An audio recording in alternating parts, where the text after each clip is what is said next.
3 weekends. That's all it took to turn a worn-out, weed-spotted lawn into one thick enough that you could lie down in it barefoot. Not 3 months, not a whole season of babying it. 3 weekends of easy, low-effort work that a man my age, 63, with bad knees, can handle without hiring a soul. Most people assume a tired lawn needs to be ripped out and started over. It almost never does. What it needs is the right few moves, done in the right order, and a little patience. I'll take you through each move so you can copy it on your own yard. And before we're done, I'll tell you the one mowing change I made that thickened my grass more than any seed or fertilizer ever did. Here's the proof it works. My quarter-acre out back was thin, pale, and freckled with weeds last spring. 21 days after I started, it was thick enough to lie down in barefoot. The whole job cost me under $100 in seed and starter fertilizer. Compare that to ripping it out and laying fresh sod, which runs hundreds, sometimes thousands of dollars by the time you're done. Here's where most folks go wrong. They either tear the whole thing up or they dump money on fancy products without ever giving the seed away to reach the dirt. A tired lawn almost always still has living roots down there. It doesn't need replacing. It needs renovating, and that's a far cheaper, far easier thing. I'm going to walk you through this in 5 steps, spread across 3 weekends, done in the right order. Step 1, we wake up the soil. Step 2, we deal with the weeds.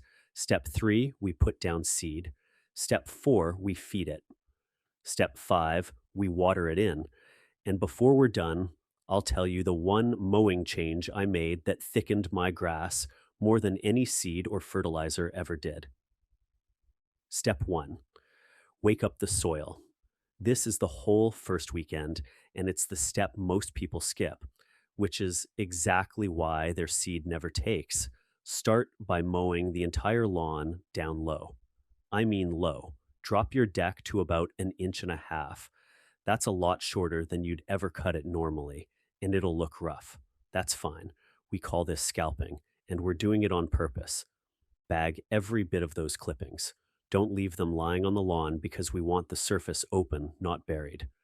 Then comes the part that does the real work.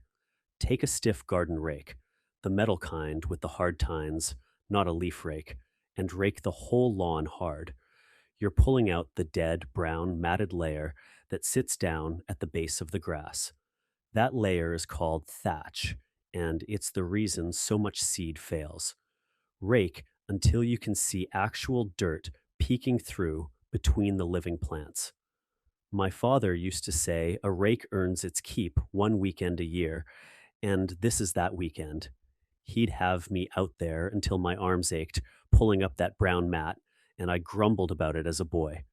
But every lawn he touched came back thick, and now I know why.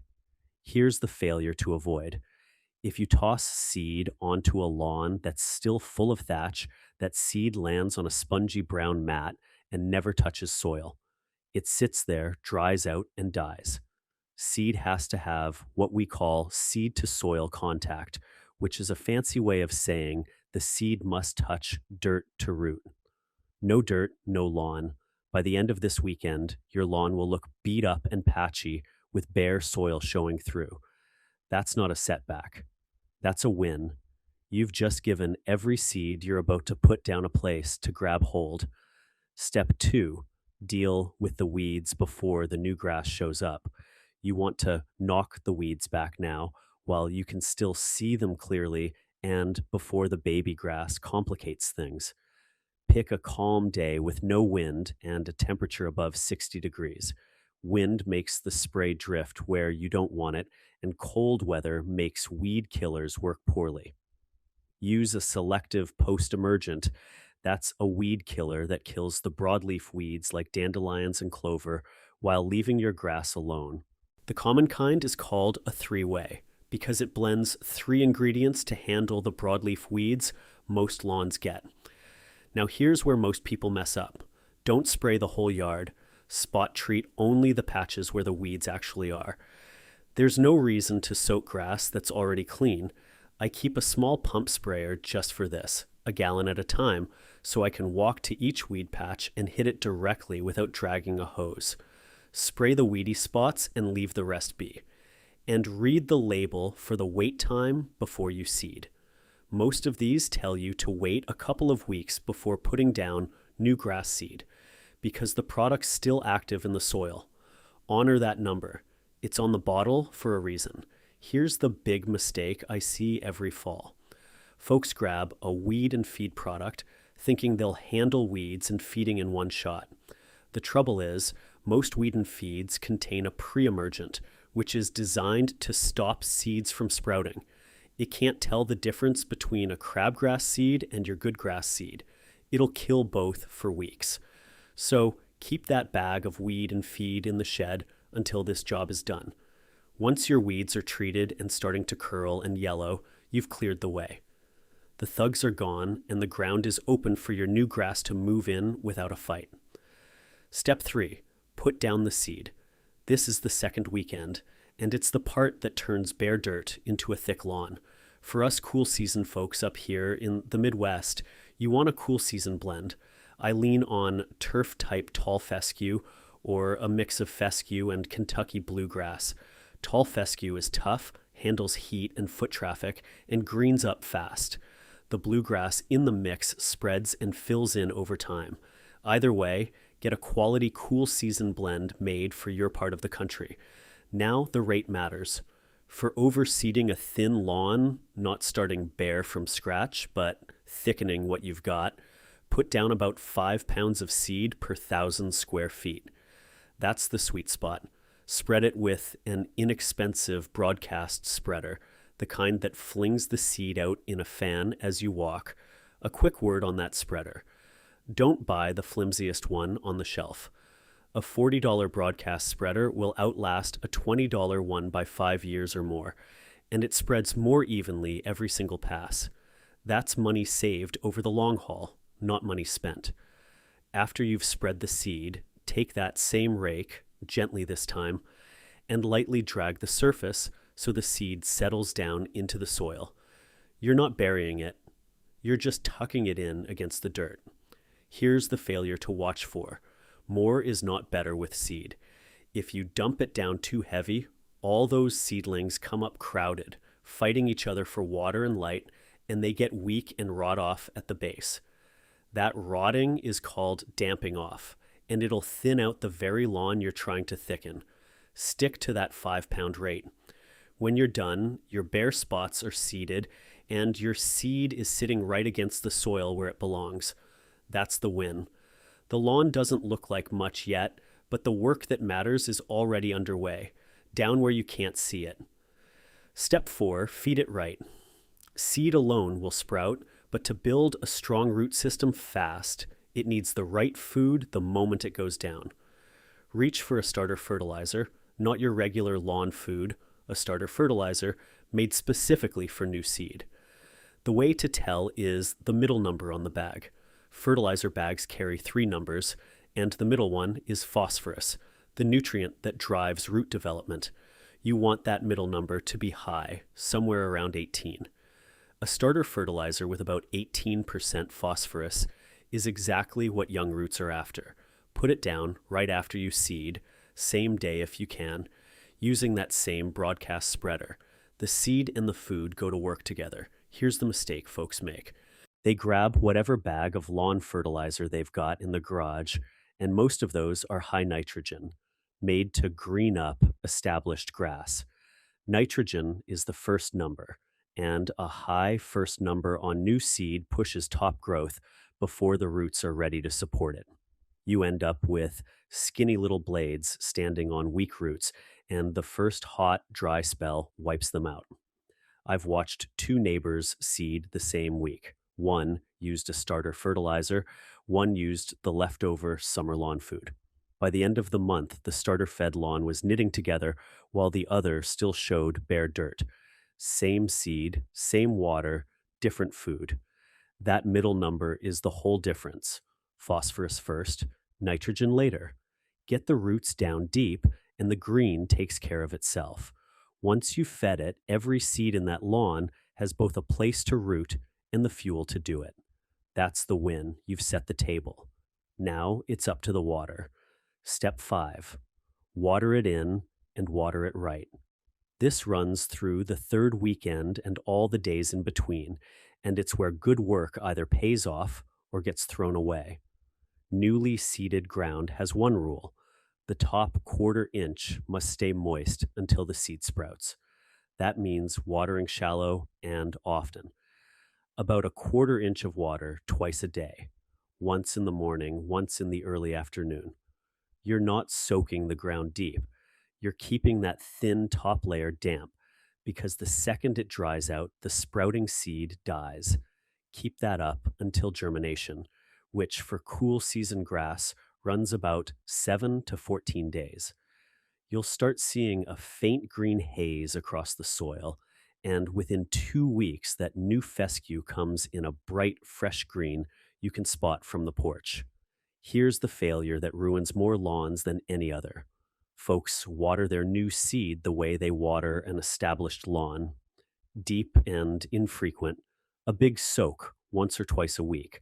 On new seed, that's a death sentence.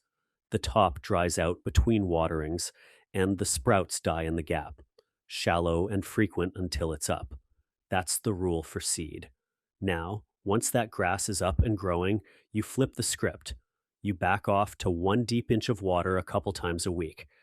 Deep watering pulls the roots down to chase it, and deep roots are what carry a lawn through a hot, dry summer. If you keep watering shallow on established grass, you build lazy, shallow roots that quit on you in July. To know if you've watered deep enough, push a long screwdriver into the lawn after you water. If it slides in a good 6 inches with no fight, you've watered deep. If it stops short, you didn't give it enough. It's the cheapest moisture meter you'll ever own. When those sprouts come up green and even, and the screwdriver slides home, you've done it. The lawn is on its way to thick. Let me lean on the fence for a second here.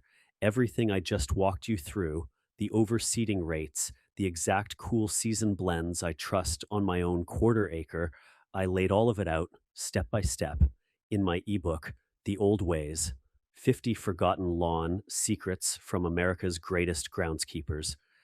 It's secret number 12, the 3-weekend lawn revival. And it's the very same renovation we're doing here. No tearing out required. The whole book is $12. You can scan the QR code on your screen or head to GarrySlawnBooks.com. If you're watching on the TV, go ahead and grab your phone now. No rush. Take your time. I'll be right here when you get back. All right, let's keep going. Now, I want to save you from the 3 mistakes I see the most, because any one of them will cost you a whole bag of seed. The first one is dropping seed onto an unraked, thatchy lawn. The seed lands up in that dead spongy layer, never touches dirt, and never roots. When that happens, your germination can drop by half. You'll get a thin, patchy comeback instead of a thick one. The fix is plain. Rake hard first and expose bare soil before a single seed goes down. The second mistake is reaching for a weed and feed or any pre-emergent within about 6 weeks of seeding. That pre-emergent is built to stop seeds from sprouting, and it can't tell your good grass seed from a weed seed.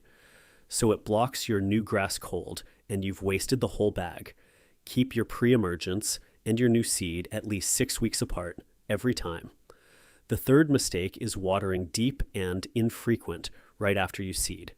The top quarter inch of soil dries out between waterings, and those tender sprouts shrivel and die before they ever get going, while the seed is coming up water light and often to keep that surface damp. Once it's established, then you switch over to deep and infrequent. Now, here's the one I promised you back at the start. The single mowing change that thickened my grass more than any seed or fertilizer I ever bought. It costs nothing, and you can start it this weekend. Raise your mower deck to its tallest setting. For cool season grass, your fescues and bluegrass up here in the Midwest, that means cutting at 3.5 to 4 inches, not the 2 to 2.5 inches most folks scalp at 2. and never take off more than 1/3 of the blade in one mow. During peak spring and fall growth, that means mowing weekly, so you're only ever clipping a little off the top. Here's why it works, plain as I can say it. A taller blade catches more sunlight, and that grass pushes the extra energy into side shoots called tillers, new little plants that crowd in and fill your thin spots on their own. That taller canopy also shades the soil, so weed seeds sit down there in the dark and can't sprout, and the ground holds its moisture longer in the heat, and taller grass grows deeper roots that ride out a dry July. Cut high and stay patient, and you'll see your stand thicken up in just 2 to 3 weeks. No seed, no fertilizer, just the mower. Now, if that one trick got your attention, I'll tell you. There's a whole world of old-timer wisdom in just how you mow. In the same book, secret number 31 is the mowing height that doubles your density, and it walks you through the right cutting heights through every season. When to nudge it up in summer's heat, when to bring it down in fall, so the thick lawn you just built stays thick all year long. That's in the old ways.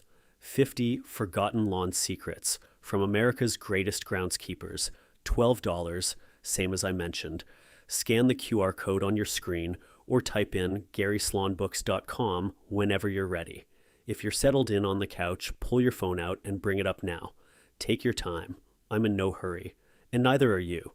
So there it is. A worn-out, weed-spotted lawn turned thick enough to lie down in barefoot in 3 weekends for under $100 by scalping it down, spot treating the weeds, overseeding the thin spots, feeding the new roots, watering it right, and then raising that mower deck. That's the way the old-timers on my street did it, and it's the way I still do it, because it's simple and it doesn't drain your wallet. If you want to lock in all that new growth before the cold sets in, watch my video on the right fall feeding schedule next.